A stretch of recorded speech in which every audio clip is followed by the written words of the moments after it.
Chris. We're going, guys. We're going. And we are live with another edition of Table Talk. I am Mo Lightning. To my left, the lovely and talented Lindsay, and a special guest. I'm talented. Yeah, this is my special guest, Sage. She will be co-hosting and asking all the important questions today. Okay. Oh, man. Right. What's her name? Sage. Sage. Mm-hmm. I love that. I love that pussy. She's got the crossed eyes. I like how Lindsay's just ignoring that comment already. I love it. That's what I've learned to do. That's smart. That's smart. And, of course, the WWE Hall of Famer below us. Dvon, how are you doing, sir? I'm doing good. Not bad. Woke up from a little nap. Okay. On time this week. On time. Mo, so proud. I got on early. Mo said, "Are you feeling okay?" He connected. I'm like, wait a minute. What's going on? Wait. It was like 20 minutes prior to us before me? On. Before you. Yeah. I know. That's a little. Yeah. I went downstairs and got me some shepherd's pie and then came back upstairs. Okay. All right. Well, we breaking away from our normal pro wrestling guest today for a former NBA star. I'm a Phoenix Suns fan. That's been my team since day one. Dvon, who's your team? It was the New York Knicks. I was pissed off in 2001 when they traded Patrick Ewing. Mm-hmm. I always thought Patrick should have retired. But, I'm not working behind the scenes, so it might have been a mutual decision between Pat and the organization. Right. So I don't know, but I just know I held a grudge and left the Knicks. Okay. I left the Knicks, and then I went to LA because I was a big Kobe fan. Okay. And now I'm stuck in between because I haven't seen the Knicks since I left them. So I kind of feel weird jumping back on the bandwagon with them. They're not winning, but I feel kind of weird going back. Well, they've been all right this year. They've been better than I think most people expected. So you could go back. I think now's a good time for you to go back. Lindsay, Can you name an NBA team? I just love all of them so much. I love that sport. It's hard for me to choose. I don't want anybody to feel bad. So, are the Charlotte Hornets a team? Is that one? Yes. Yeah. I mean, that's Lindsay, the only one I know. That's my sister likes them. So, I for her, but I like all of them. I'm gonna let you know, Lindsay. I mean, it's a great sport. You got a bat. You got a bat and a ball. A guy throws the ball at you, and you hit it. I was thinking about. I renamed the wrong team. I'm sorry, but no, I love. Yeah. Okay. Is that what you do? Yeah. Okay. She wants to know what do you do. How do you play basketball? Go through all the rules, Dvon. Yeah. Okay. So what you do is there's a guy a few feet away. He has a bat in his hand, and he's looking like this, like he's looking at the guy to see ready for the basketball. Huh. That's basketball. Yeah. And then I love the unicorns. Yeah. There's a guy that throws this ball. And the guy who has the stick in his hand, he has to hit that ball. Okay. And he tries to get into the end zone. Yep, he tries to get in the end zone. Now he can hit the ball over this big green fence that they have sometimes, like in Boston. They call that a power play. Yes. Okay. Oh, like the lottery? Yeah, pretty much. Okay. Yeah.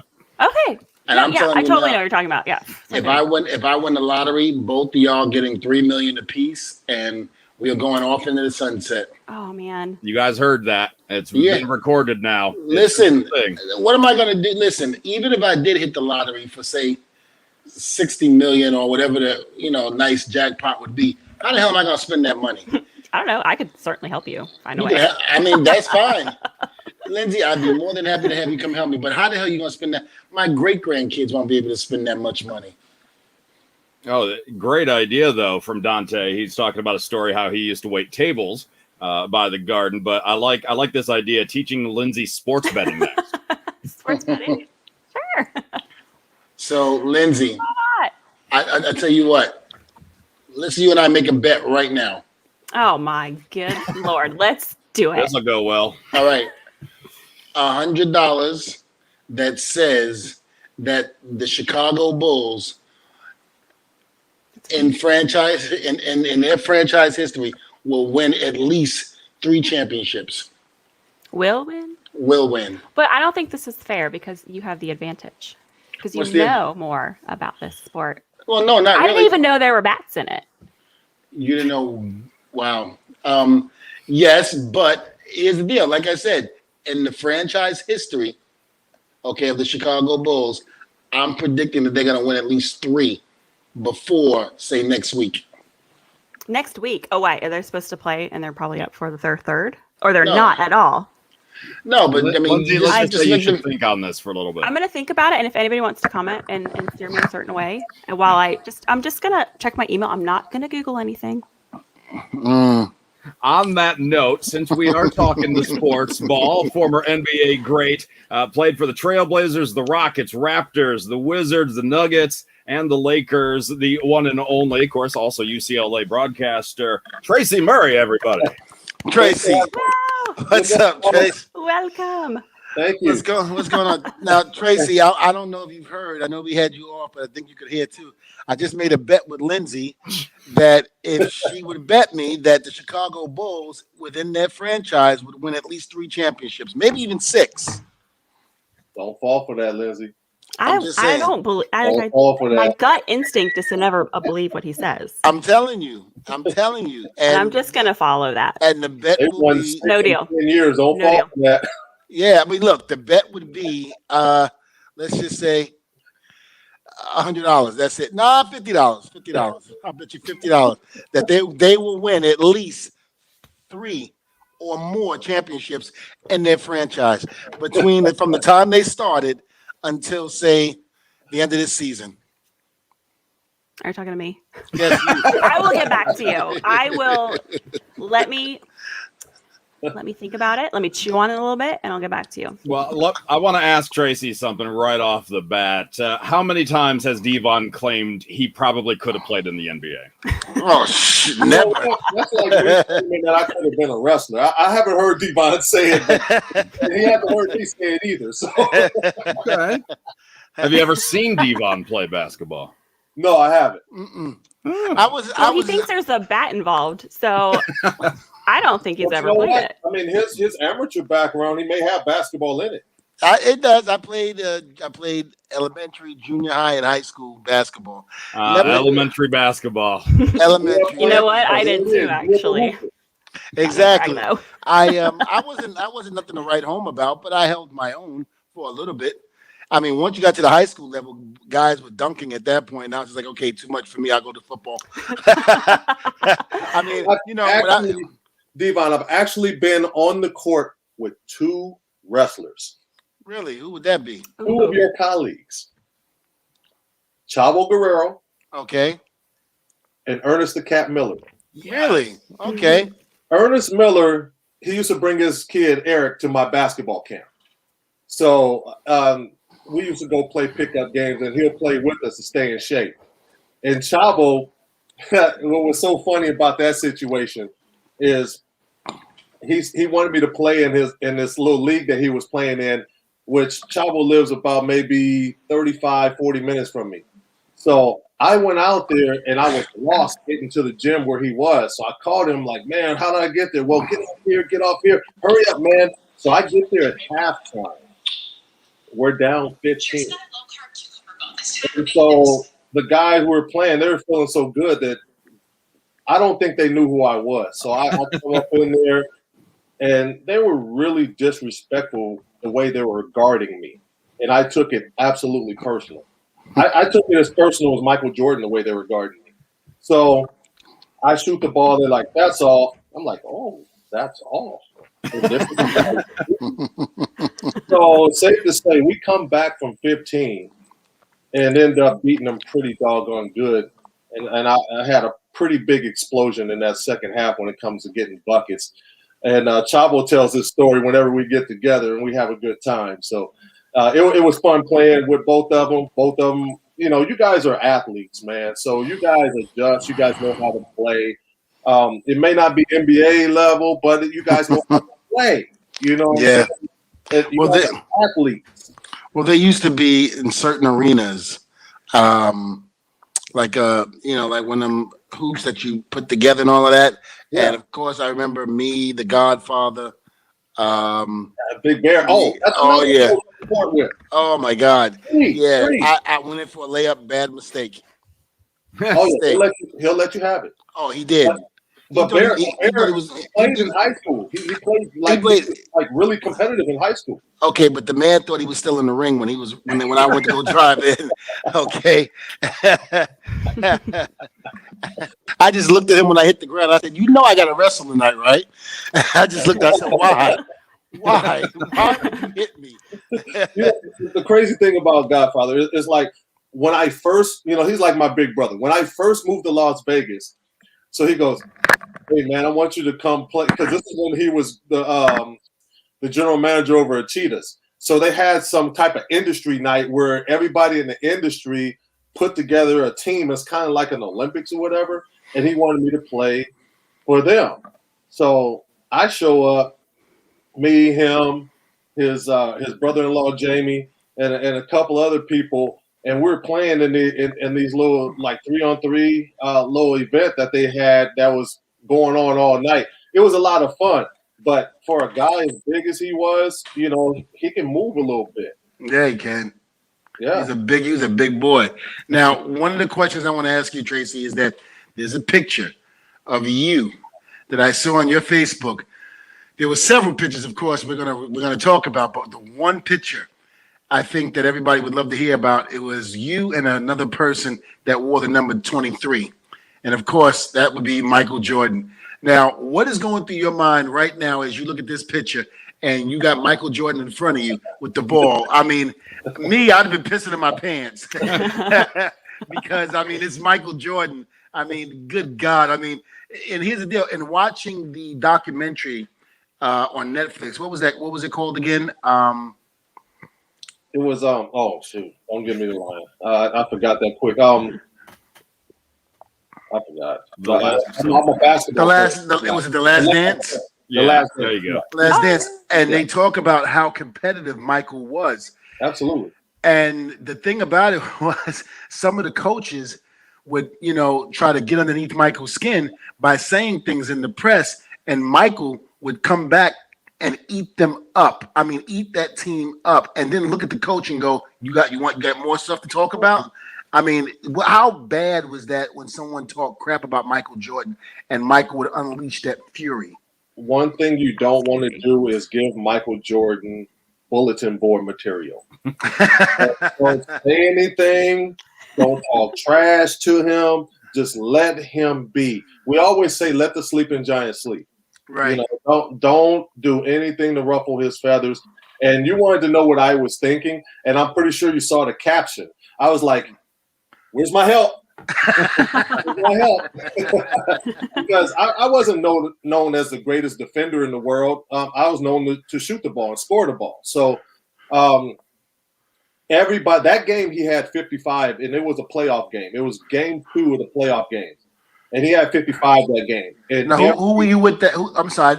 I was with the Washington Bullets at the time. Bullets, okay.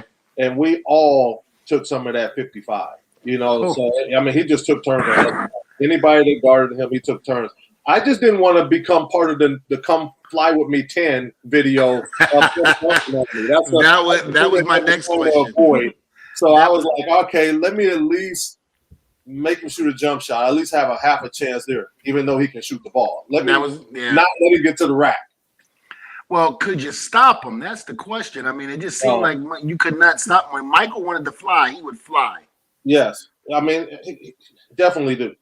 I always say Kareem Abdul-Jabbar is the greatest because everybody's still chasing him when it comes to the scoring title. Mm-hmm. I always say that. But Michael Jordan took the game to another atmosphere, man. Right. And everybody's always having a conversation on who the GOAT is, who the greatest of all time is. There are so many greats that were great in that era and was responsible for pushing the game forward. It's unfair to just say that there was one greatest of all time. I think there's a bunch of them.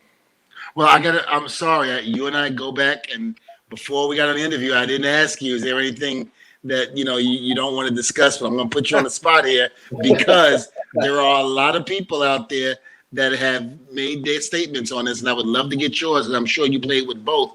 But who do you think would have? How do I say this? Who do you think would have been not the superstar, but who do you think is the greatest of all time between Michael Jordan, and LeBron James? See, this has been the discussion forever amongst all communities, not just all sports communities, not just basketball, but across the board. You're talking about two great players, two players that do completely different things. They're looking at how LeBron flies. So there's like, okay, Michael Jordan comparison. But you look at what LeBron does, he's more of a comparison to Magic Johnson than he is to Michael Jordan. Michael Jordan, yeah, but some people still put LeBron in that same category as Michael. Right, because he's athletic and he flies. Right, and that's the thing. And because LeBron, when LeBron gets on the team, it's kind of like he can carry the team to a championship, which we all know. Listen, Jordan carried the Bulls to 6 NBA championships. Damn, sorry, Lindsay, I told the secret. But that's okay, I already Googled it. I already had it. But at the same token, Jordan had Pippen. Yep. He had Horace Grant at one time. Dennis Rodman. He even had Charles Barkley at one point before he went to the Knicks. He was with Chicago. He had Paxson. He had Kukoc. He had so many guys that if he had an off night, they could fill in, and especially Pippen. Yeah, I mean, when you look at the people that Michael had, Kukoc is going in the Hall of Fame this year. The 2021 class. Michael's a Hall of Famer. Dennis is a Hall of Famer. Mm-hmm. So you had at least 3 Hall of Famers right there, right off the bat. You look at the ultimate role players. You have, Paxson. You have Steve Kerr. You have even the big guys that they had. Horace Grant, Luke Longley. Brian Williams. Those guys. They Will Perdue. I mean, these guys played a role. Their job was to rebound, plug the middle, make things difficult. Scott Williams, all of these guys played their role to the best of their ability. It allowed Michael to be great. It allowed Scotty to be the best Robin in history, to his Batman. I just think they had, with the triangle offense and what, and what everything that they have done in the certain pieces that they had, it allowed Michael to be great. And Doug Collins couldn't take him to that next level. Phil came in with Tex Winters and had the triangle offense, which gave him spacing to work. Mm-hmm. When you have somebody that great and the floor is cluttered, then he's not going to be as effective. Even though he was killing before Phil got there, they started winning now with the triangle offense, the spacing that it had given, where he can work on the floor without working too hard. I mean, I think he was working too hard, under the previous coaching staff, getting 35, 40 a game, but he's going through double and triple teams. With the triangle offense, it creates so much space, and with the right components plugged into those places, it can keep the heat off of you. And the double teams are coming a little bit slower because they're afraid to leave a Steve Kerr or a John Paxson or a Tony Kukoc. Or right. So the pieces matter. I was gonna say we have a question from Byron wants to know how many points you think you would average in today's NBA with the 3-point shot being so relevant. Oh man, I'll probably be a max player today. I'll probably be averaging somewhere up and around 25 points a game because to have had a 50-point game in the Rock'em Sock'em era, where you're getting beat up all the time. Could you imagine if Michael Jordan was in this era and they couldn't touch him? Could you imagine me running off picks like Steph Curry or Klay Thompson? Klay Thompson is who I would be in this era, but Klay's defense is better than mine. But who plays defense more anyway? Because of the way the rules are. It's not the players' fault. It's the way the rules are. Everybody seems to point at the players. I don't point at the players. It's not the players' fault. The players are adjusting to the rules that's being in place. So what you are great. I think they're talented. You are. It's funny that you say that because I think that's in every genre of sports, whether it's the NFL, whether it's hockey, baseball, even pro wrestling. The rules have changed, and you have to adjust to it. And sometimes it's hard, especially when guys have grown up studying the form of that game, whatever game that is. Again, whether it be basketball or wrestling or football, and all of a sudden you're told that the old way doesn't work anymore. So now you got to go to a new way. It's like, well, I don't want to go to the new way. I want to do what got us to the dance. And it's like, how do you deal with that? It's a hard adjustment. It was hard for me to adjust to that as a coach when I was with the Lakers, to listen to them talk analytics and shoot all of these crazy 3-point shots off the dribble. I mean, yeah, it works for Golden State because you have Steph, Clay, and guys that can knock down 3-point shots on a regular basis off the dribble. That's why, for a guy that I feel like I was a great shooter. Dale Curry was a great shooter. All these guys that came before Steph are great shooters. But you have to give the crown to Steph because he's doing it off the dribble from distance where we were just catching and shooting. He's doing it off the dribble. He's another whole level of greatness when it comes to shooting the basketball. How do you think he would have lasted during your time in your era? Oh, he might not have lasted because he would have gotten beaten up. He's talented. You can see that he's built his body up a little bit, but coming in as a rookie, you saw how thin he was and how he was frail. Well, listen, when Michael Jordan and Mason would have beat him up coming through the middle. Yeah, because and again, in the documentary of Michael Jordan, they said how when he lost against the Pistons for the second time, and he was pissed because it just seemed like after the Lakers did what they did in the Boston Celtics. Now here come the bad boys, the Pistons. They're coming on the scene. Now they're the team to beat. And if you don't come ready, they're going to beat you up. I mean, there was no way. Lambeer, all of them, even Rodman at the time when he was with the Detroit Pistons, they would beat you up bad. And Jordan said he had enough. And I think the next day after they lost the game, they said that he went into the locker room. He went back into the locker room and into the gym and just started training and he had his mind set the whole time. The Pistons. He couldn't wait for the season to start and then to get them back in the playoffs again. And boy, when he came back with fire.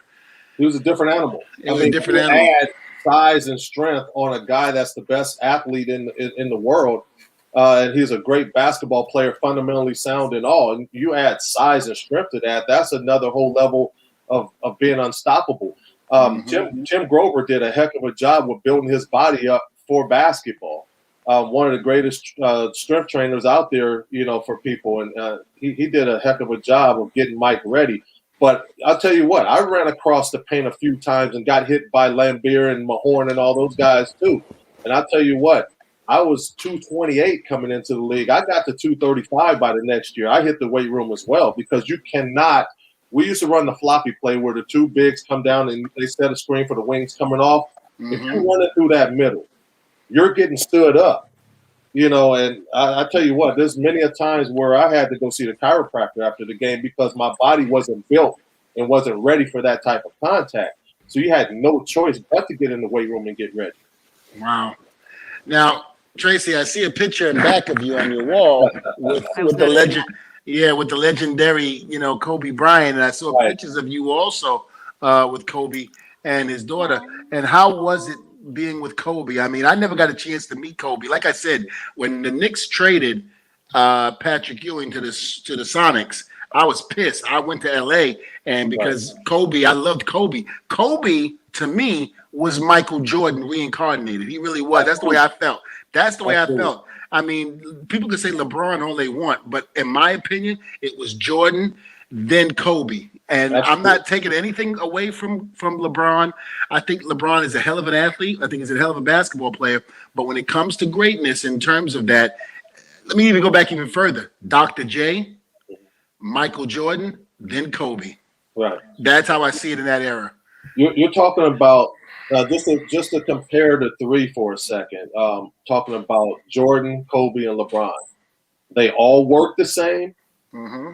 They're all great, tremendous athletes. They've all built their bodies up to take the pounding throughout the season. The mentalities of Kobe and Michael are the same. Attack, kill at will, the Mamba mentality, attack at all costs. LeBron had more of a Magic Johnson mentality where he'll make the right basketball play. Mm-hmm. He can take over a game now. But let's not get it twisted. Right. But he will make the right basketball play. Like a lot of people used to get mad at him for not taking shots, and I was looking at the play. I was like, well, it was the right play. They just didn't hit the shot. It was the right play. But people are always trying to put the pressure on LeBron to take the big shot, take the big shot, take the big shot.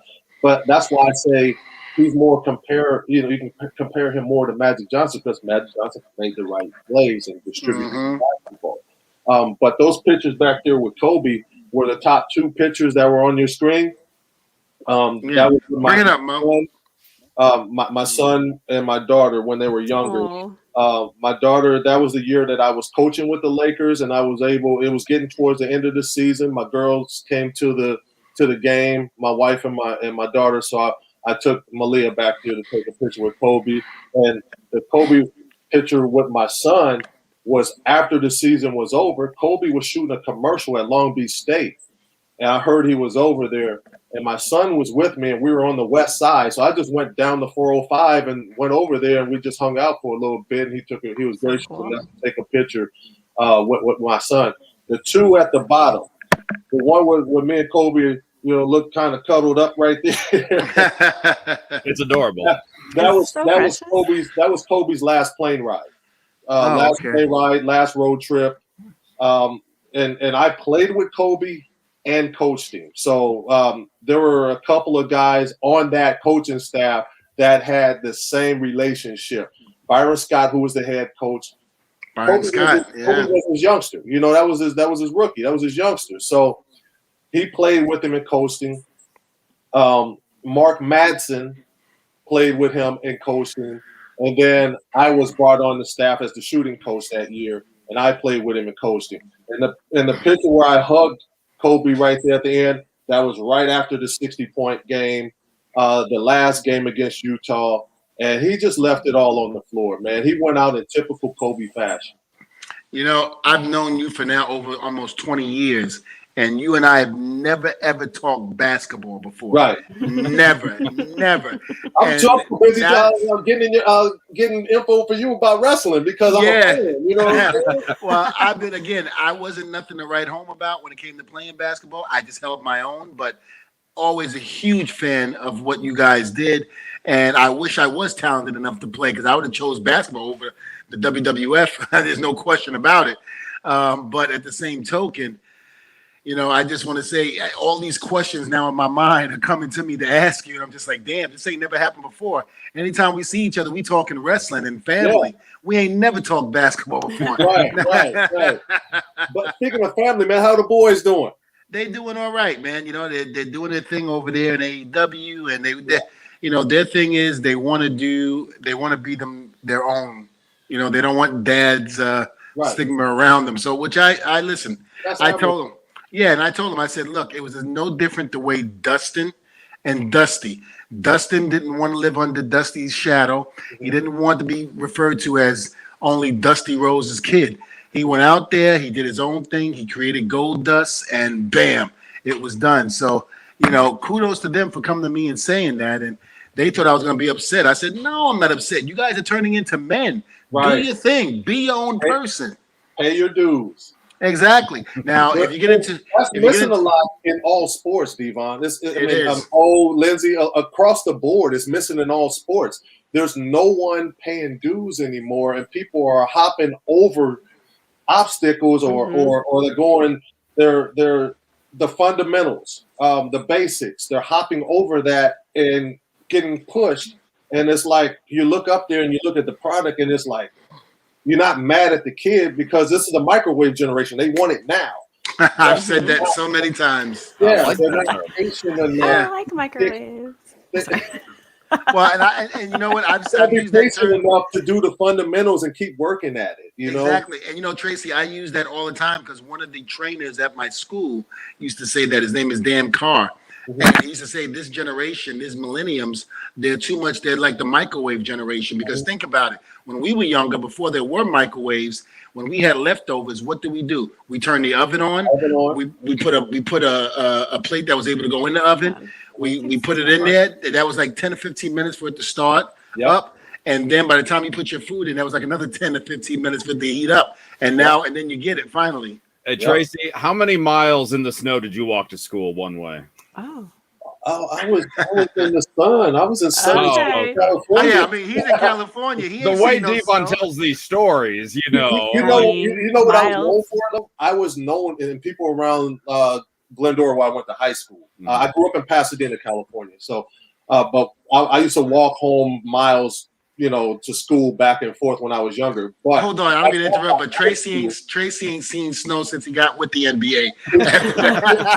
Hey, this is the first and last time I saw snow. Exactly. Exactly.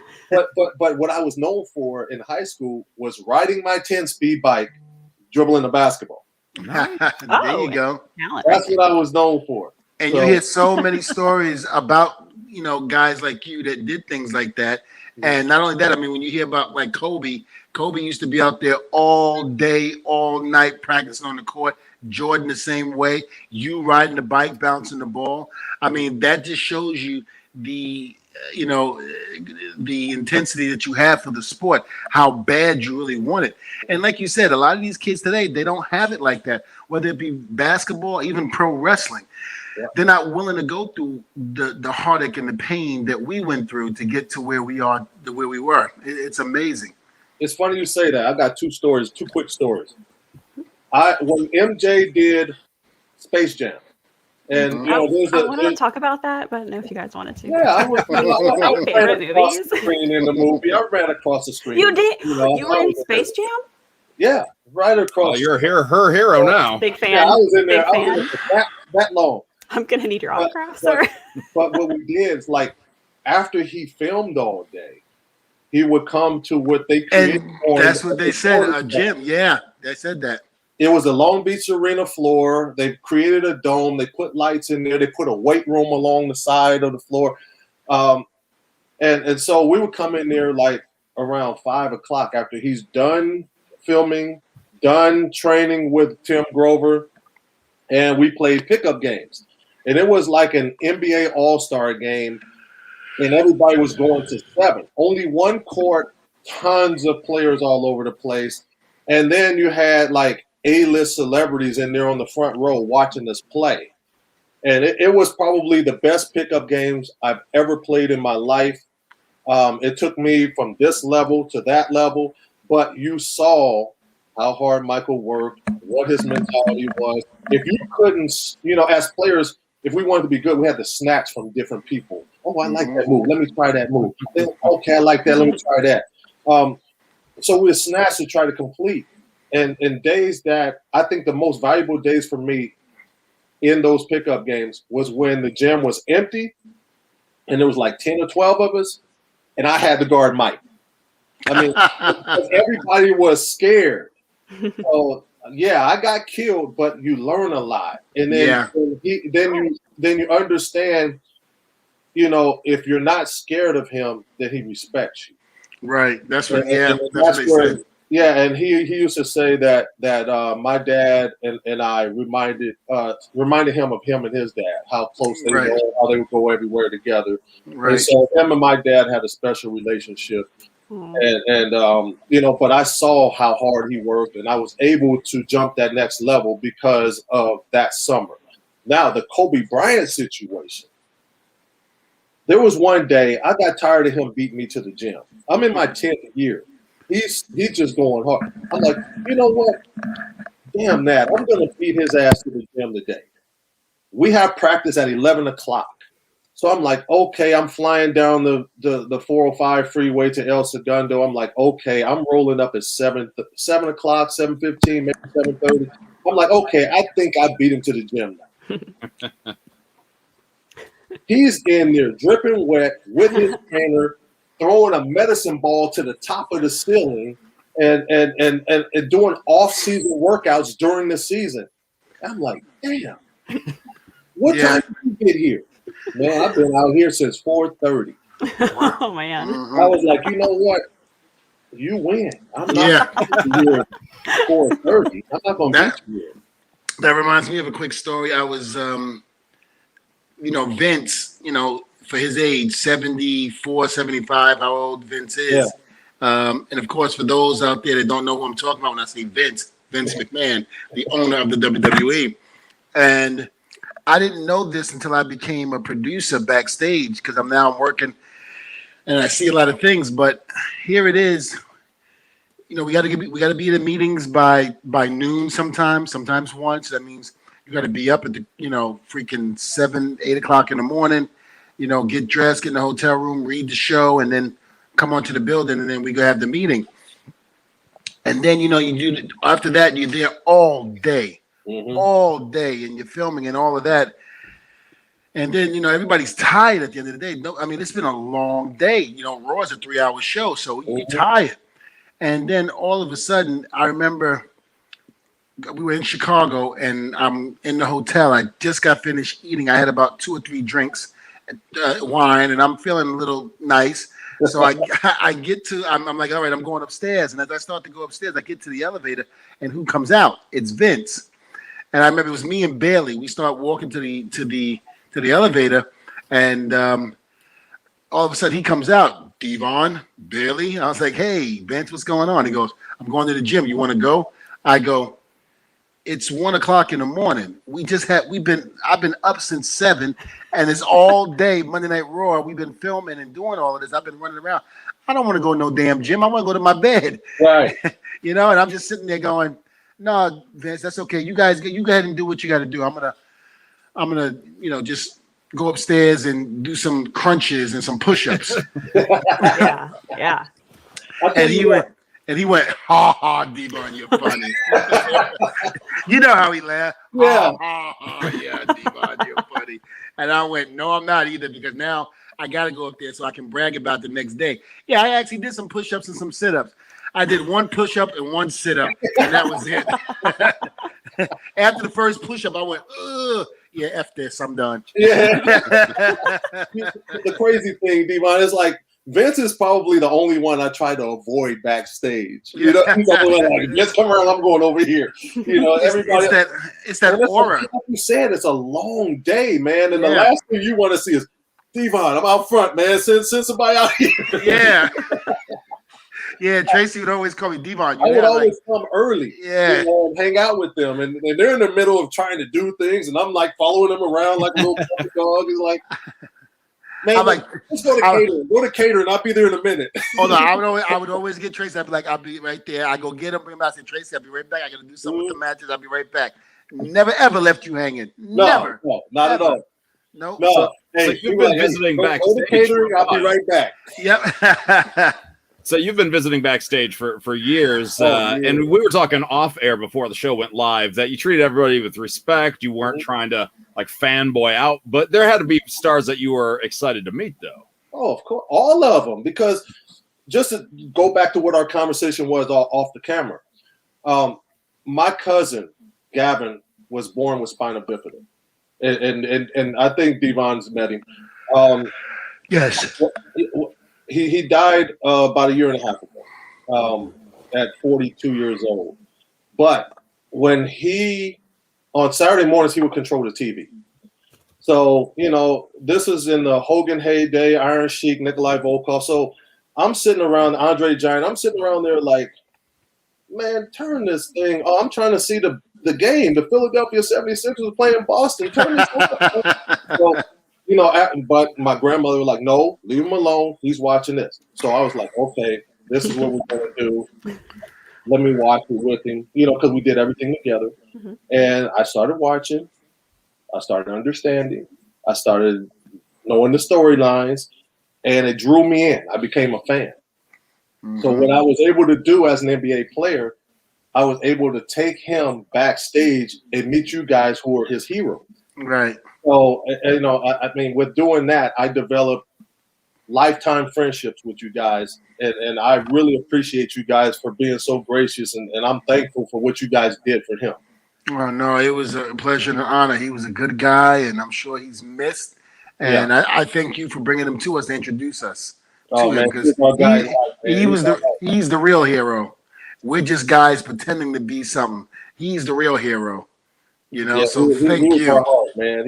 He was the glue to the family, man. You know, right? When the glue goes away, the whole foundation kind of comes down. Crumbles, yeah. So I mean, he was definitely the glue. He's missed, but he got to meet Hogan, he got to meet you guys, he got to meet Rock, he got to, and then I mean, Ernest the Cat Miller, Layla, they had his number. They would call and check on him. I knew Layla before she came in the business. She was a Miami Heat dancer, and we were friends then. Oh, cool. Right. So I mean, honestly, we were talking to each other on how to approach the diva search situation.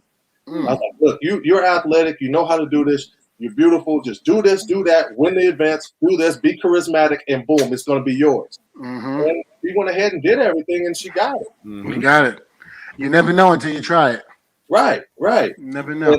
I mean, and the first time, this was after appearances and taking my cousin to meet certain people. I was a co-chairman of a charity up in Toronto, Canada, with Hulk Hogan. So I got to know Terry pretty well. But then when the Attitude Era started, I was taking my cousin to both sides because I mean there were guys on both sides that I knew, and there was a show. Actually, I'm gonna rewind back. There was a show right before the business started, just before the Monday Night Wars. It was out at this baseball diamond where the California Quakes, a minor league team, plays, and it was in Ontario, California. They were doing baseball diamonds. So this was in 94, 95, right after our championship in Houston. So I come there. It's hot outside. I go to the box office and I said, hey, a couple of my friends are here and I would like to go. And I didn't know anybody in the locker room. I'm up here lying like a mug right at this point. I'm Tracy Murray, I play with the Houston Rockets, but I know a couple of guys. I just wanted to go say hello. Oh, yeah, go ahead. Go in the back. No security, no big truck, no nothing, Dvon. We're just going in the back. Yeah, so, back then it was a lot easier. Oh, man. I could have been anybody. So I walked into the dugout because that's where the locker room was. And I see the first people's eyes I see like kind of open up wide was Taker, Godfather, and Kevin Nash because former basketball players. So they kind of knew who I was when I walked in there. And I was like, awestruck too. And then I introduced myself. We had a conversation, met a lot of the other guys after that and became friends with them. And before you know it, I ended up being part of the show later. Oh, wow. That's cool. The late Yokozuna, Rodney, rest in peace. He's a really good dude. And Owen Hart, rest in peace. He was back there ribbing people, by the way. He is a practical joker.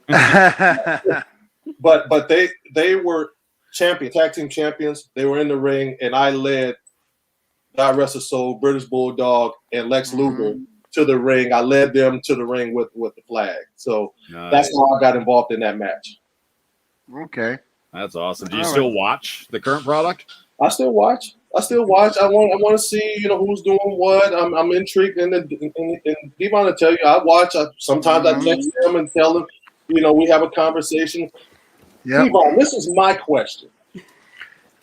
Hold on. I needed the money. That's why I did it. This is my question, man.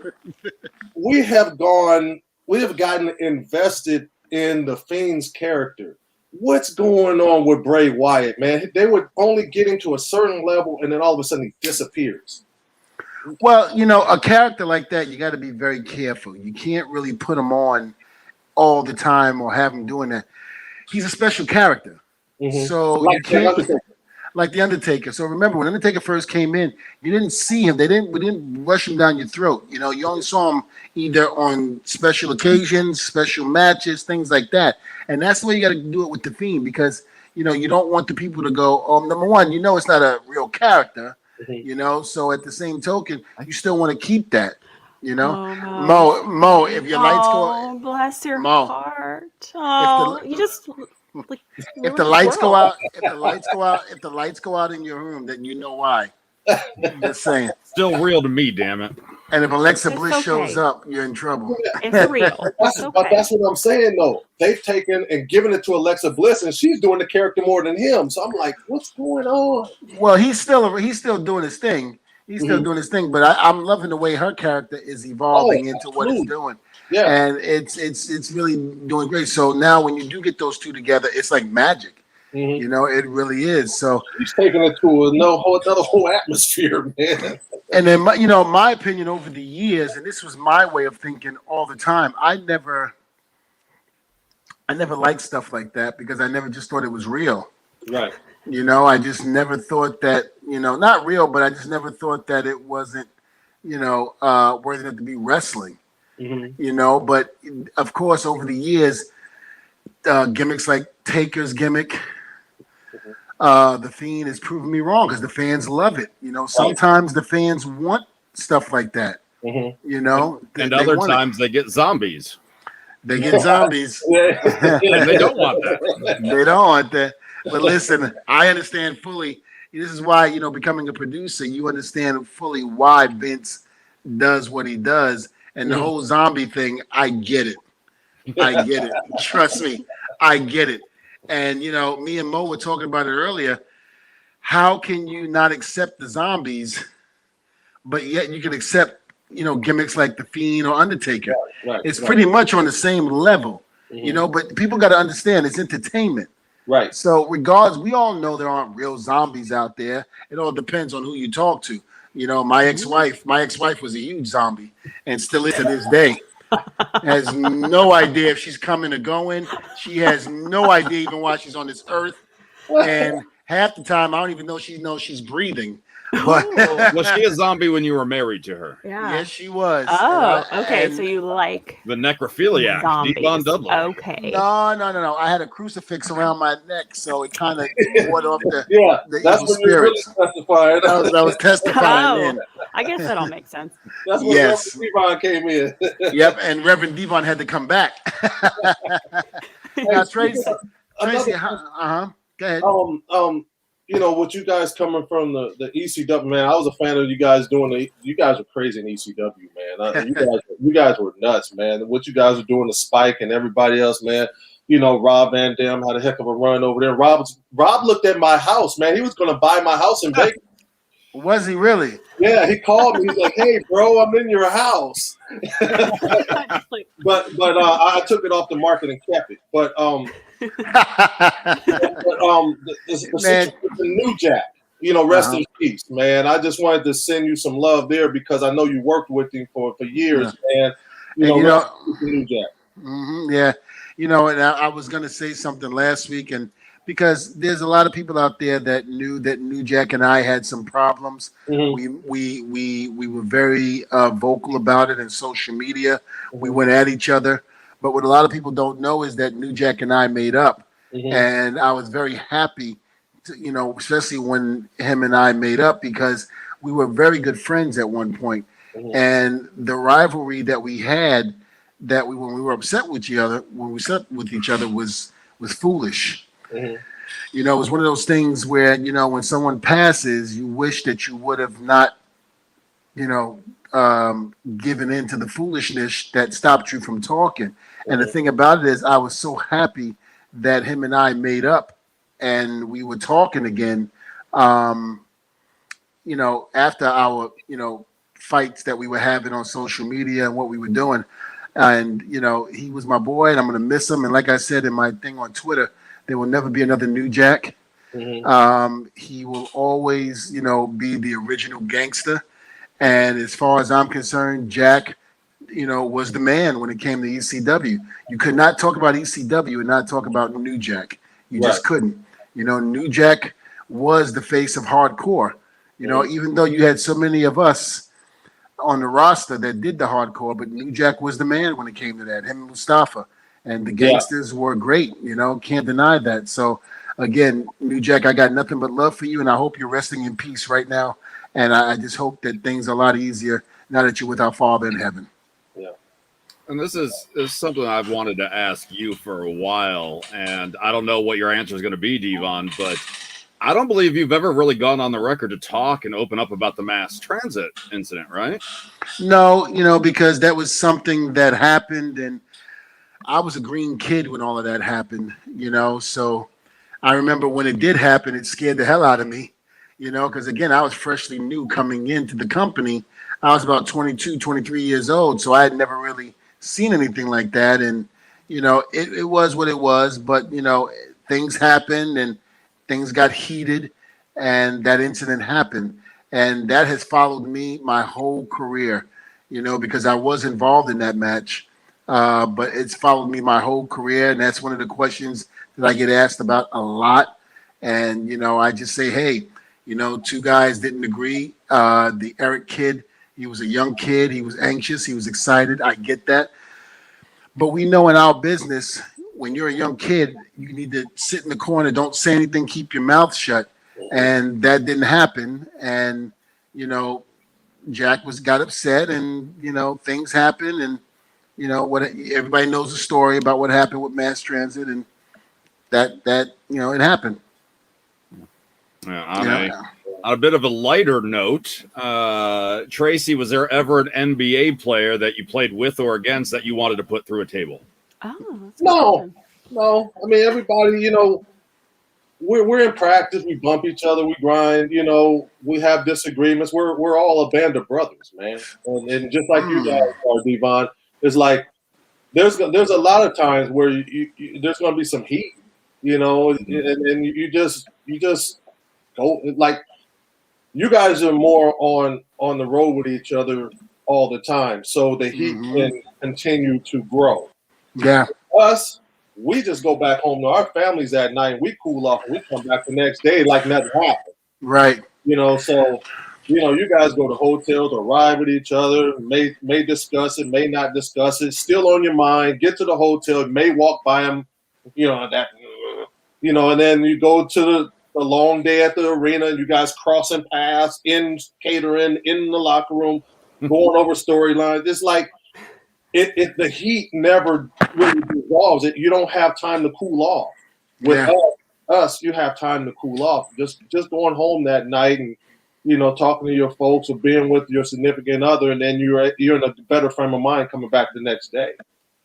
Okay. Well, and not even an opponent, like Michael Jordan needs to go through a table. No. I mean, we're competitive, but it's not. And it got to the point to where rivalries. Of course, you're gonna be. It's gonna be a little bit more intense, but I've never been to the point to where I wanted to just go fight somebody. No, I've never been there. Well, I'm telling you right now, I think if I was talented enough to be in the NBA and I had to go against Michael Jordan, I think the night before I would have buddied him up, brought him to Home Depot, and asked him to come help me with some stuff. I would have put his ass right through a table. I would have tried to even the odds. If I was assigned to him, I would have said, "Dvon, get the table." Oh, testify. Well, Tracy, I do have a question for you, and my question is going to tell you why I'm upset with you. Uh-oh. I got some heat with you. How many championships have you won? And I've yet to see your ring. You haven't seen my ring? No, I had to go on social media and see your ring. What the hell? Look at that ring. What the hell? Yeah, that was a Houston Rocket ring, man. I thought I was going to have two, but the Lakers situation, we're going for 4. No one's ever won 4 championships in a row. I think the guys gassed out. Injuries happened. Shaq's big toe, the friction between Kobe and Shaq. There was a lot going on at that time. Rick Fox getting suspended for fighting Doug Christie at the beginning of the season. There was a lot going on that year. Chick Hearn died, the legendary Laker play-by-play. He died at the beginning. That was my dream, was for him to call my game as a Laker, and that never happened. So and then I came in with the arthroscopic hip surgery, so I'm coming in at probably about 65, 70%, and I can't help them one way or the other. So it was just one of those years where everything was kind of off. And the Bulls never won 4 in a row? No.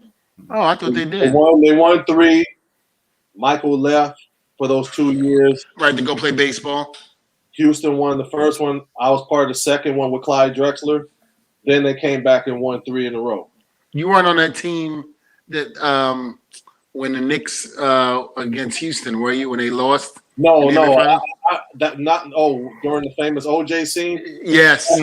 No, I was a part of the second one when we played Shaq in Orlando.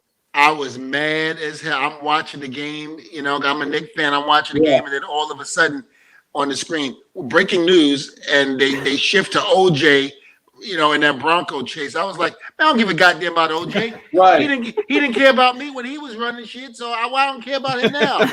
Put the Knicks back on. Put the Knicks back on, damn it. Crazy story about that. I'm sitting in my living room in Marina Del Rey watching the game. Just moved into my penthouse. So I got this big window that faces the 405 freeway. Like I'm up in the penthouse. I'm at the top of it. So I'm overlooking like the city of LA, right?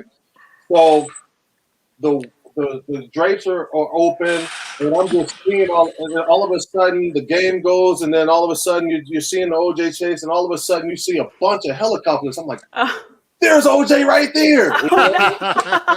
A bunch of helicopters going like this, and I didn't see him, but I saw the helicopter. You know what's hypocritical? When the Bronco chase was happening, you have people applauding him, going, OJ.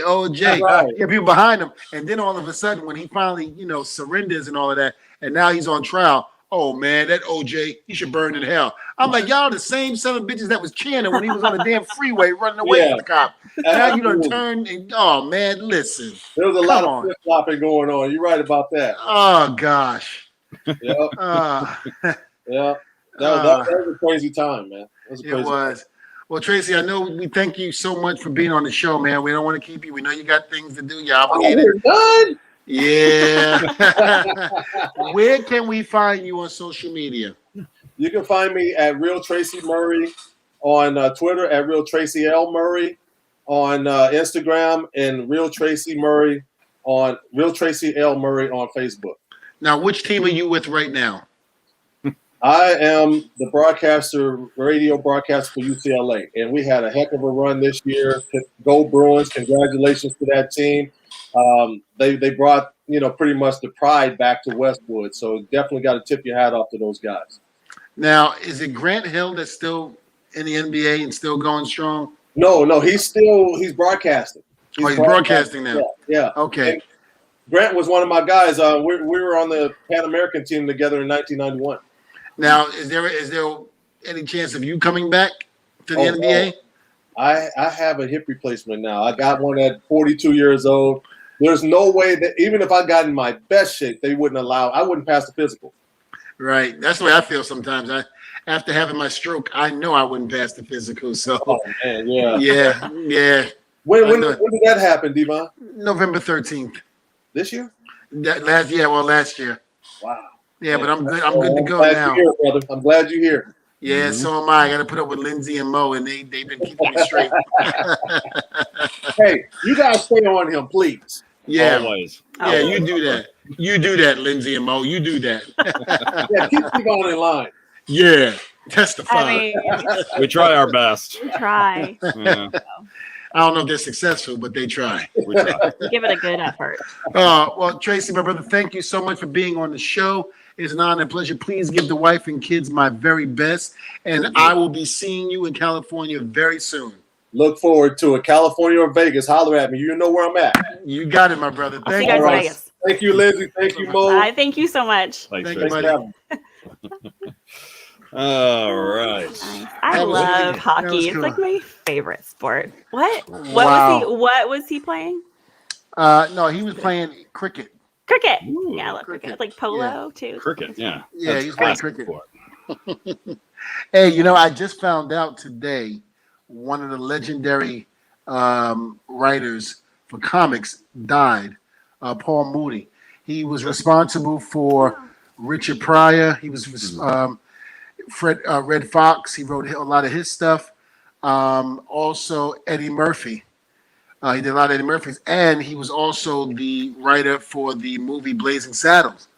And it was a huge success. So, my condolences and, best wishes to his family during this time of need. One of the legendary greats, Paul Mooney. Thank you for excellent entertainment all those years. And thank you for writing the material on Red Fox albums and Richard Pryor, where I had to wait for my parents to either go out and sneak and put the record on and play it and listen to it. And as soon as they came in, I had to throw it back in the case and turn the record player off. That's how old I am. Talking about a record player. Most of these millennials have no idea what a record player is. No, actually. Vinyl is the Vinyl's number one thing. selling, physical form of music these days. Yes, they are coming back. And I actually got one for Christmas, a portable one. So I gotta get me. Remember the legendary remember the speakers, the big speakers? Oh, yeah. They used to come in. I gotta get me a pair of those. I have a flea market over here where I live, and they sell all of that stuff, from the speakers, everything. And I think I'm gonna go get me some big speakers. I'm gonna have to jam out, make my neighbors even more mad at me. Well, if we're able to head on down there next month and do like a live table talk, we should do like a live tour of this flea market. Oh, that sounds fun. that would be great. Yeah, fleas though, I don't really like. There's prevention for that. Yeah, Lindsay, I'm going to have to make sure that you get your brain checked before you come back to Florida. You're funny. I'm fine. I'm fine. I'm fine.